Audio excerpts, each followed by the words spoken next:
This is BBC News. I'm Sean Lay. The headlines at midday. Two British men accused of carrying out beheadings for the so-called Islamic State have complained they won't get a fair trial after losing their citizenship.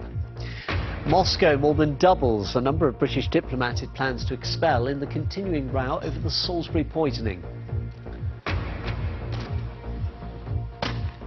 The UN calls for an independent investigation as 16 Palestinians are killed in clashes on the Gaza-Israeli border. The head of the Metropolitan Police blames social media for normalising violence and leading more children to commit stabbings and murder. Creative subjects like art and drama are being cut by schools to save money. That's the verdict of Britain's largest teaching union as it begins its annual conference in Brighton. More tears and further apologies in the wake of Australia's cricket scandal. The former vice-captain David Warner says he knows he might never again play for the national team. Right now, it is hard to know what comes next, but first and foremost,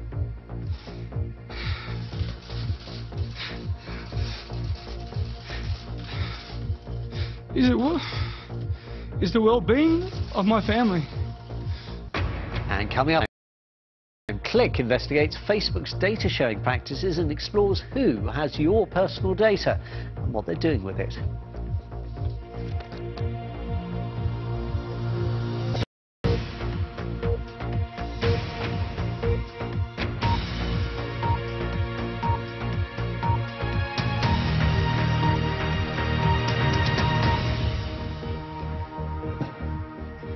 Hello, very good afternoon to you. Welcome to BBC News. Two British men believed to have been members of the Islamic State cell known as the Beatles have complained they can't have a fair trial because the UK government has stripped them of their citizenship.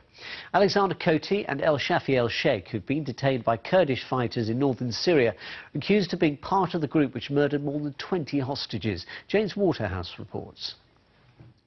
Alexander Coty and El Shafi El Sheikh became part of the most infamous gang of foreign fighters within the Islamic State group. Along with fellow Londoners Mohammed Emwazi, the killer nicknamed Jihadi John, who was killed in an American airstrike, and Ain Davis, who was jailed in Turkey, the pair are linked to a string of hostage murders in Iraq and Syria during the militants' bloody uprising. They include Alan Henning, a driver and aid worker from Eccles, and David Haynes, a long-time aid worker from Perth. Speaking to the Associated Press from a cell in northern Syria, Alexander Coty described the executions as something that was regrettable, as he didn't see any benefit. The pair also claimed the illegal taking of their citizenships left them vulnerable to interrogation and torture. The two men were captured in the country by the American-backed Syrian Democratic Forces, a Kurdish-led militia. The Home Office hasn't commented on whether the pair have been stripped of their citizenship. Last month, the Home Secretary Amber Rudd said she was absolutely convinced and committed to the idea of them facing justice. The Defence Secretary, Gavin Williamson, however, says the men should not return to Britain because they'd turn their backs on British values. Their interview comes a day after a UK soldier, embedded with US forces, was killed by a roadside bomb in a counter-terrorism operation against the militants, making him the first British member of the armed forces killed in combat fighting IS. James Waterhouse, BBC News. Moscow has more than doubled the number of British diplomats it plans to expel in the continuing row over the poisoning of a former Russian spy in the UK. In another move this morning, the Foreign Office said it was considering a request to allow Russian consular access to Sergei Skripal's daughter Yulia, who was poisoned along with her father earlier this month. Let's talk now to our correspondent Simon Jones, who's in Salisbury. Simon, first of all, this request for access, what do we know about it? Well, Yulia Skripal is, of course, a Russian citizen, and if someone gets into difficulty abroad, they do have the right to seek help from consular staff from their own country. Now, when it emerged earlier this week that Yulia Skripal's condition in hospital here in Salisbury had improved, that she was no longer in a critical condition, the Russian embassy said that was good news, but they also insisted on their right to see her. They also published 27 questions that they said needed needed to be answered by the British authorities, such as what treatment was she having, why had her condition improved, why apparently was her father's condition not improving. Now, we haven't had any answers to those 27 questions from the Foreign Office here, but we have had a response to that request to see her. The Foreign Office said it's considering it under international and domestic law, but the key concern is going to be the rights and wishes of Yulia Skripal herself. And just on this quest of the diplomatic expulsion, Simon, I mean, you know, from Copenhagen to Canberra, and it seems almost everywhere in between, the Russian diplomats packing their bags to prepare to head home. But it looks like the numbers of British diplomats who are going to have to leave Russia may be higher than we'd originally thought. Now, we already know that 23 British diplomats have been kicked out of Russia. That's after Britain kicked out the same number from London. But yesterday we had the British ambassador to Moscow summoned in to the ministry in Moscow and told that more would have to go. And today we've learnt the figures. We understand it's going to be a total of around 50. So that includes, we understand, the 23 that have already gone. So at least another 27 British diplomats are going to have to leave Moscow, and they've been told they've got a month to sort out leaving, to get out of the country. Now, in terms of that, the Foreign Office have told us they're considering the implications, but they have also said it's regrettable. They expected this to happen, and they say there's no other plausible explanation for the poisoning that happened here in Salisbury other than that the Russian state was culpable. Simon Jones in Salisbury, thanks very much. Meanwhile, the Russian embassy in London has complained that UK Border Force officers searched an Aeroflot passenger flight at Heathrow Airport yesterday. The embassy claimed the officials refused to give a written explanation for their actions on board the Aeroflot plane. The embassy called the search a blatant provocation. The funerals are expected to take place later of some of the 16 Palestinians killed on Friday in clashes with Israeli soldiers. Hundreds more were injured when violence flared on the border with Gaza on the first day of a planned 6-week protest over the right of Palestinian refugees to return to their homes in what is now Israel. The Israeli army accuses the protesters of hurling stones and firebombs. Well, in New York, the UN Security Council condemned the violence but could not agree on a statement. Addressing the UN's Deputy Political Affairs Chief, Taye Brooks-Zerahun, called for an investigation into the deaths. Israel must uphold its responsibilities under international human rights and humanitarian law. Lethal force should only be used as a last resort, with any resulting fatalities properly investigated by the authorities. We will therefore also continue to urge Israeli security forces to exercise maximum restraint to avoid casualties. We are deeply saddened by the loss of life today. We urge those involved to take steps to lower tensions and reduce the risk of new clashes. Bad actors who use protests as a cover to incite violence endanger innocent lives. These peaceful demonstrators posed no threats whatsoever to Israel or its heavily armed soldiers, yet its trigger-happy soldiers used live ammunition, tear gas, and rubber bullets to shoot indiscriminately at those non-violent protesters who were demonstrating inside the Gaza Strip near their side of the well-fortified barrier that separates them from Israel. Well, let's bring you some more now on our top story this hour. This is the cases of Alexander Coty and El Shafi El Sheikh, two of the men who were involved, it is said, in the cell of the group that calls itself Islamic State, which was executing hostages held by IS. We've had a statement from the government here about the suggestion that they have been stripped of their citizenship. That's their complaint. And the Foreign Office is saying it doesn't comment on individual cases, but it is working closely, it says, with partners to ensure that justice is served. We continue to work extremely closely with the US government on this issue, sharing our views, as we do on a range of national security issues and in the context of our joint determination to tackle international terrorism and combat violent extremism. Well, let's talk now to Carl Orton, who's in our Liverpool studios, an independent researcher on terrorism and the Syrian war. Carl, thanks very much for being with us on BBC News. No great surprise in that statement from the British government, but there is, to say the least, some ambiguity about what would happen to these men, given that they are apparently now stateless. Yes, I think the ambiguity is obviously partly willed, but it's not entirely clear with the two gentlemen that they have both been stripped of citizenship, because Koti would have alternate citizenship, El-Sheikh wouldn't, and governments can't strip citizenship if it would leave people stateless.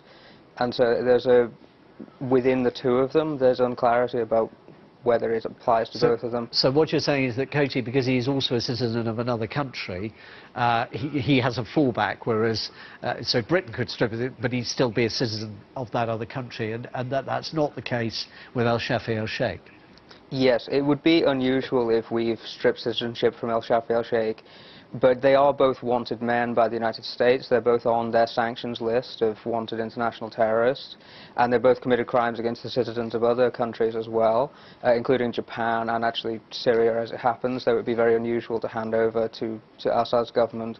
So there are a number of ways this could go, and obviously there is the political problem, which is hardly any of the countries whose citizens went to join the Islamic State want to take them back. They'd prefer that they would stay abroad and not pose a security challenge internally. Nonetheless, presumably, they would like to see them put on trial. I mean, there are very straightforward arguments about if they've committed a crime, they should be prosecuted, but also, in a sense, the symbolism of it would be quite important, presumably, for countries including this one. I definitely think so, and it's not, I mean, the two men have said that they wouldn't get a fair trial, which is nonsense. They would be able to have all of the evidence checked and everything else, and there are witnesses to what they did. They have sent videos of themselves to their families about where they are and what they've done. There are these kinds of things that can be processed. It would be very symbolic to have them tried, especially if it was tried at some kind of international tribunal. But there is I think there's a sense from some people that you're concentrating guilt on a small number of people, and a lot of people are going to get away with having done a lot of very bad things. But yes, you're right, the symbolism of doing it would be very useful. And given that there has been a relatively successful process with cases like Rwanda, and particularly in the case of the former Yugoslavia, do you think there is appetite for some kind of international kind of judicial process to deal with Islamic State? It's very difficult to tell. I think that internationally there aren't the blocks that say, I mean, the Syrian government has committed crimes against humanity and war crimes on a scale far above anything the Islamic State could even contemplate. But it will not face international justice because the Russian and Chinese veto applies to the United Nations. The Islamic State doesn't have that kind of protection, so there's not the kind of political barrier to doing this that there is with certain states and other actors. It's just a question of whether there are enough people to try. A lot of these people tend to get killed on the battlefield, and so there may be an argument about that. But yes, there may be some. It's also a problem with the former Yugoslavia's tribunal that it did grind on for nearly 2 decades, and the number of prosecutions it actually carried out, and successfully, was fairly minimal. You're right that the Rwanda one was a bit more successful, but that ended up with a lot of people who essentially were forgiven and then given amnesty for what they'd done. So the record of international justice is, to put it mildly, very mixed. Carl Orton, independent researcher on terrorism and on the Syrian war, thanks very much for being with us from our Liverpool studio. Now, more than 100 flights from Stansted were cancelled last night after a shuttle bus caught fire outside the airport's terminal building. No one was injured, but thousands of passengers were told to leave the airport and rebook their flights. A normal service is expected to resume today. Well, our correspondent Anissa Kadri gave us this update from Stansted. Stansted tweeted saying that it expects things to run as normal the rest of the Easter weekend, and they've issued a big apology too. So the passengers who I've been speaking to this morning, who've been in that terminal to my right, been there all night. They're bleary-eyed after flights were cancelled because a shuttle bus caught fire. Now, it's being put down to an electrical fault as to why the bus caught fire, but hearing that their flights are cancelled, as you can imagine, is never fun to hear. You only have to go onto Twitter. You can see what people are saying there. They're saying that they were confused, that there was chaos, there was a lack of information.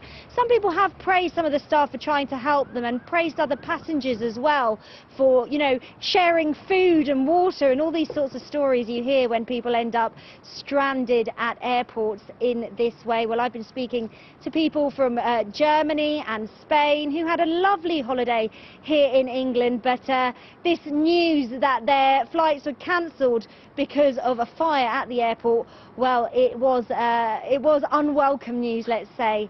And I just want to divert your gaze quickly, actually, to the top of the terminal building. You may be able to see that it's very black, and that's because the smoke was hanging thick in the air when the fire broke out. So the advice today is to check online just to make sure flights are running, but Stansted says things are returning to normal.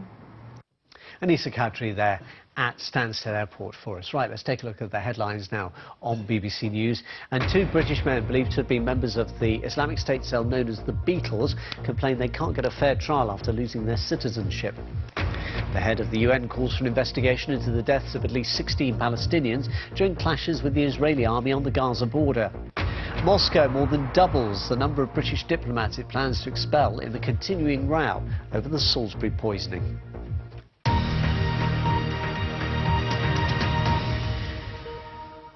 Now, Britain's most senior police officer, the Metropolitan Commissioner Cressida Dick, has suggested social media is partly to blame for some violent crime, including a rising number of knife attacks. In an interview with the Times newspaper, Ms Dick said the websites were being used by gangs to glamorise violence and allow trivial disputes to escalate quickly. The Commissioner says she sees a connection between incredibly abusive language used in social media, meaning that it makes it more likely, faster and harder for people to cool down. She goes on to say that social media allows people to show off, and she is sure it does rev people up. In the article, the Commissioner also announced a new task force of about 100 officers to tackle violent crime in London. Well, on the line now is Roger Grafe, who's a criminologist and also, in his time, a very distinguished filmmaker as well. Roger, thanks very much for being with us on BBC News. You've been exploring the world of policing for a long time now, best part of 40 years, perhaps more. What do you make of this suggestion from Cressida Dick that social media is a new and unwelcome combatant in the violence that she's having to deal with? Well, I've also written a book and spent a lot of time with young offenders. Yeah. And I was struck by the fact that, and I made a series, in fact, called Murder Blues about black-on-black gun crime. And it was astonishing how much crime was based on offense, people taking personal offense, what was called dissing. When I started doing that, I don't know if they still use that language on this, but disrespect is much more a motivation than almost anything else that leads to literally to outrage instantly, and then violence if there's a weapon to hand and so on. So I think that Cressida's right about this, that it's been amplified. There's a sort of megaphone effect from social media. If you go back to Romeo and Juliet, you know, the beginning of Romeo and Juliet, did you bite your thumb at me, sir? You know, that's the 16th century. It was true then, it's still true now. It's almost like we're hardwired as teenagers, young men, to try and, you know, assert ourselves, and I think the social media amplifies that. It may be part of the explanation, but presumably even she wouldn't claim it's the whole explanation. Of course not. No.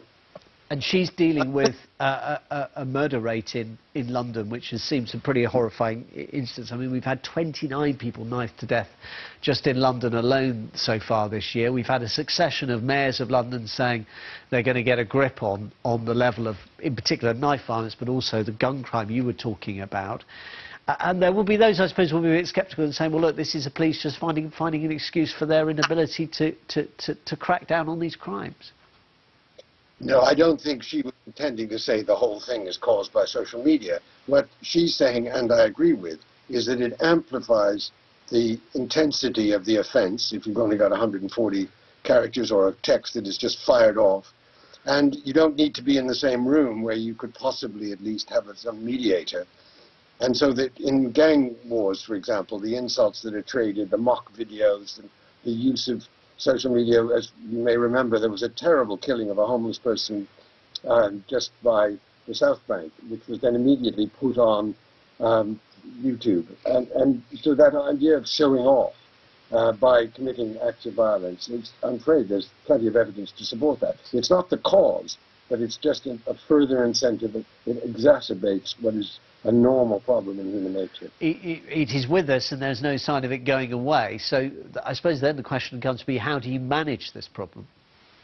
Well, I think you do the same thing that you always do with young men who have a lot of energy to use up, as it were. You have to involve them, you have to engage them, you have to find a way for them to feel good about themselves. You don't sell off playing fields, you don't abolish the weekend clubs, the youth clubs, all the things that engage people. One of the stupidest things that the American Congress did when one of their crime bills was to abolish midnight basketball. It sounded like a treat. In fact, which would you rather have? A bunch of guys in their teens or 20s restless wandering around the streets at midnight, or have them playing basketball? Obviously, it's the latter, but they didn't. They thought it sounded like a treat. Roger Grafe, thank you very much for being with us. Roger Grafe, criminologist, filmmaker and author there, talking about, of course, many of the issues that he has explored both as an academic and as a filmmaker. He mentioned Murder Blues, which in particular looked at black-on-black crime in London and the issues there, particularly in relation to shooting and knife crime. We'll hopefully return to this story a little later. Now, the Labour Deputy Leader, Tom Watson, has said the senior official accused of anti-Semitism, Christine Shawcroft, should explore her own conscience and make the right decision about whether to resign from the party's ruling National Executive Committee. It comes after more than 40 Labour MPs and peers wrote to Jeremy Corbyn to say it's unacceptable that she stays in her post. Speaking on Radio 4 this morning, Mr Watson said it was disgusting that she'd suggested the accusations of anti-Semitism were being whipped up in order to damage Jeremy Corbyn. I acknowledge that there is a problem with anti-Semitism in our party, and we're going to deal with it. John McDonnell said that this week, Jeremy has said that this week, and I want to make sure that when our new General Secretary starts on Tuesday, she's in no doubt that this is her priority, and we will root out anti-Semitism in all its forms in our party. Does that include getting Shawcroft off the National Executive Committee? No, there is a problem with Christine Shawcroft, who tried to hold up an inquiry into someone accused of Holocaust denial and then said that the accusations were whipped up against Jeremy. I think that is disgusting. I actually think it undermines Jeremy. I'm afraid she's elected by our members, and I'm not in a position to remove her from the committee, the disputes panel, or our NEC, and neither is Jeremy. That's down to our members. She could, and you wish she would. Yes. Well, I mean, I hope she can explore her own conscience and realise the damage she's done to her own party and to Jeremy personally, and make the right decision. Tom Watson there talking to Nick Robinson on the Today programme this morning. Well, our political correspondent Jonathan Blake is following the story for us, and he gave me this update on the present position in the Labour Party.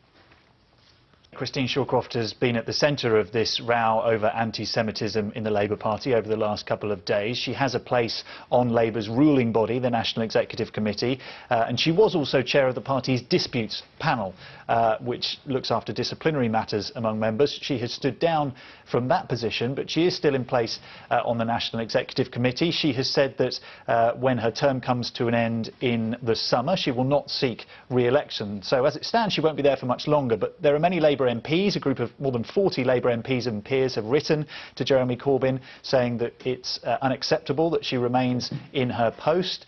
And also now, as you mentioned, the Labour Deputy Leader, Tom Watson, calling for her to step aside. It's complicated, isn't it? Because one of the things that people might not be aware of looking from outside this story, particularly if they're, you know, no disrespect to Christine Shawcroft, but she's not a name to conjure with in general news terms, but she is a very long-standing activist in the Labour Party, very well known in Labour Party circles, somebody who is on the left of the party, was a long-standing critic of Tony Blair when he was Labour leader, and a lot of what New Labour stood for, and therefore seen as somebody supportive of Jeremy Corbyn.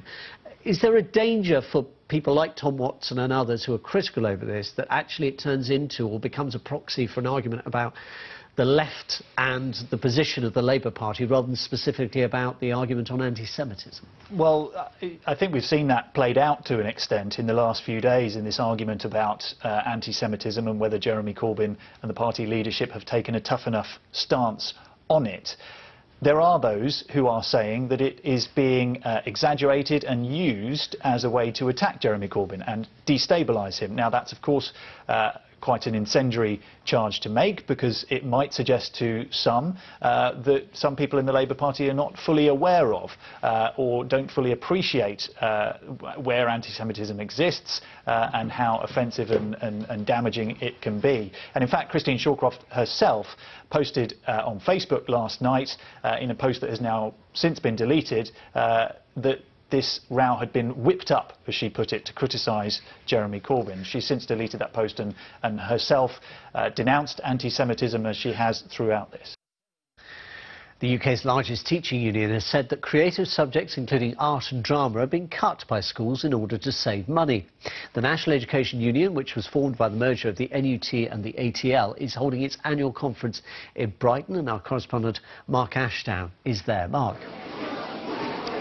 Yes, welcome to a pretty noisy Brighton. The big noise today, though, is all around teacher pay. This afternoon, teachers here will be asked to debate a motion on whether to back a strike ballot. This motion claims teacher pay has fallen by 20% in real terms since 2010, and they want an immediate 5% pay rise for every classroom teacher by September, that pay rise is aimed at beginning to restore, they say, cuts in living standards all school staff have suffered. Now, this would be difficult, of course, for schools, because, as we know, head teachers everywhere have been saying the cupboard is bare. They've been making cutbacks for years on resources and, in some cases, staff. They say there's no money.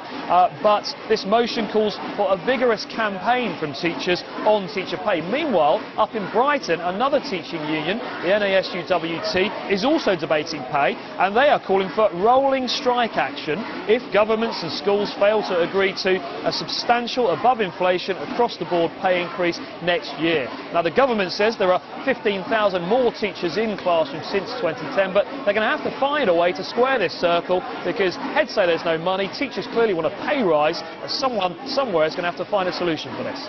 Mark Ashdown at the conference there in Brighton. Thanks very much. The funeral of Professor Stephen Hawking is taking place in Cambridge this afternoon. Family, friends and colleagues are gathering to pay their respects to the physicist who died earlier this month at the age of 76. Professor Hawking's ashes will be interred next to the grave of Sir Isaac Newton at Westminster Abbey in June. Right, let's take a look at the weather prospects now. Helen Willits is at the map.